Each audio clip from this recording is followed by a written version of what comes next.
Hello, my name is Loosemore and you join me for a design discussion where I want to continue talking about theme. Spoken before about the need to consider how it ties to mechanisms and how that makes a more or less successful impression on the player. If there's complete disconnect, people notice that. But I want to talk about kind of how theme ties to audience. And kind of the appeal of the theme. There are loads of fantasy set games. There are loads of, I was going to say pirate theme, but recently there seems to be quite a few pirate theme games, but that's because for the last few years people have been saying there's no good pirate themed games, and suddenly there's 5 or 6 that have come out or are on Kickstarter or something recently.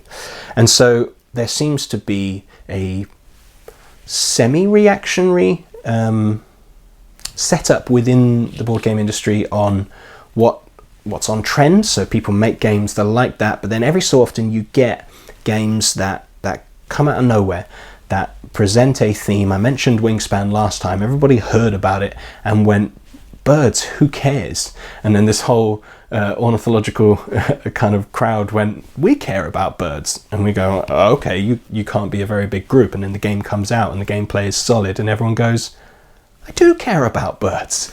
And so there's something about finding a kind of real niche theme that doesn't really exist. I said last time I like sci-fi, I like space, I like that kind of stuff.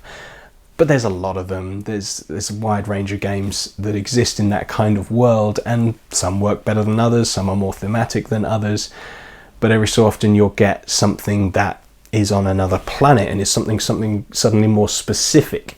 And like Terraforming Mars is this hugely popular game because Mars is something we can see and understand, and this concept of terraforming it, of making it livable, is a concept that's been around in kind of science fiction and movies, The Martian and such things, very popular films.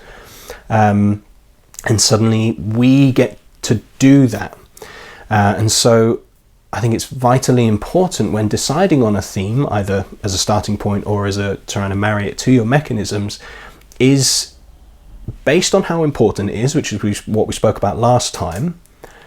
Do you want a theme that people are familiar with, that they can just go in, not really pay much attention to, or are you looking for something that grabs people? Because the danger with grabbing people is that you'll lose others. If it's hyper-specific and you're clearly going after a certain group of people that like a certain thing, whether that's a TV show like Battlestar Galactica or something, if you're making a game in that world, are you putting people off that don't know it?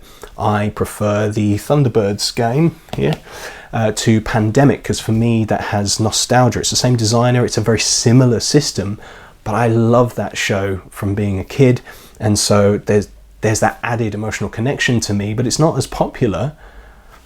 You know, there's gameplay things to talk about, but partly because not everybody knows that, not everybody had that experience, not everybody is as emotionally invested in that world as people like me who grew up with it.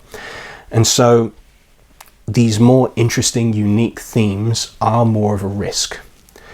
So those are just some ideas. I'd love to hear in the comments themes either that you love, that just are solid always. Oh, here's a Lord of the Rings game, I'm always going to buy it, I'm always going to want to try it out. Or super unique, like Wingspan suddenly did something Mariposa, as I mentioned last time as well. Same designer, interestingly enough, Elizabeth Hargrave, producing some really good stuff at the moment. Are there games that just came out with this very specific game that either you knew you were in on straight away or that surprised you and have become these really popular things? So do hit those down in the comments. I'd love to read them and have a chat about it with you. How important is theme to you versus mechanisms?